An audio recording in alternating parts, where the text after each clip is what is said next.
വിദേശത്തേക്ക് കടക്കാൻ ശ്രമിച്ച പോക്സോ കേസ് പ്രതി പിടിയിലായിട്ടുണ്ട്. കോഴിക്കോട് തിരുവണ്ണൂർ സ്വദേശി മുഹമ്മദ് അഷ്റഫാണ് പിടിയിലായത്. 5ാം ക്ലാസ്സിൽ പഠിക്കുന്ന ആൺകുട്ടിയെ 4ാം ക്ലാസ്സിൽ പഠിക്കുന്ന സമയത്ത് പീഡിപ്പിച്ച കേസിലാണ് അറസ്റ്റുണ്ടായത്. കരിപ്പൂർ വിമാനത്താവളത്തിൽ നിന്ന് വിദേശത്തേക്ക് കടക്കാൻ ശ്രമിക്കുന്നതിനിടെ എമിഗ്രേഷൻ വിഭാഗം തടഞ്ഞുവെക്കുകയായിരുന്നു.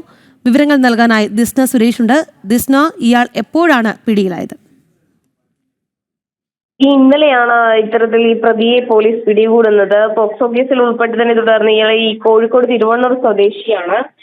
കുന്നമംഗലം പോലീസ് രജിസ്റ്റർ ചെയ്ത കേസിലാണ് ഇയാൾ ഉള്ളത്. 5ാം ക്ലാസ്സിൽ പഠിക്കുന്ന ആൺകുട്ടിയെ പ്രായപൂർത്തിയാവാത്ത ആൺകുട്ടിയെ 4ാം ക്ലാസ്സിൽ പഠിക്കുന്ന സമയത്ത് ലൈംഗികമായി അതിക്രമം നടത്തുകയായിരുന്നു. തുടർന്ന് കുന്നമംഗലം പോലീസാണ് കേസ് രജിസ്റ്റർ ചെയ്ത അന്വേഷണം നടത്തുന്നുണ്ടായിരുന്നു. ആ സമയത്താണ് ഇത്തരത്തിൽ വിദേശത്തേക്ക് കടക്കാൻ ശ്രമിക്കുകയും പ്രതി ഒളിവിൽ പോകുന്ന ഒരു സാഹചര്യം ഉണ്ടായത്.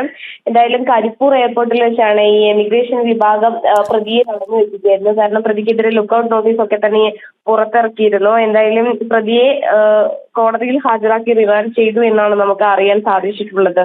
രാഗി. ശരി ദിസ്ന.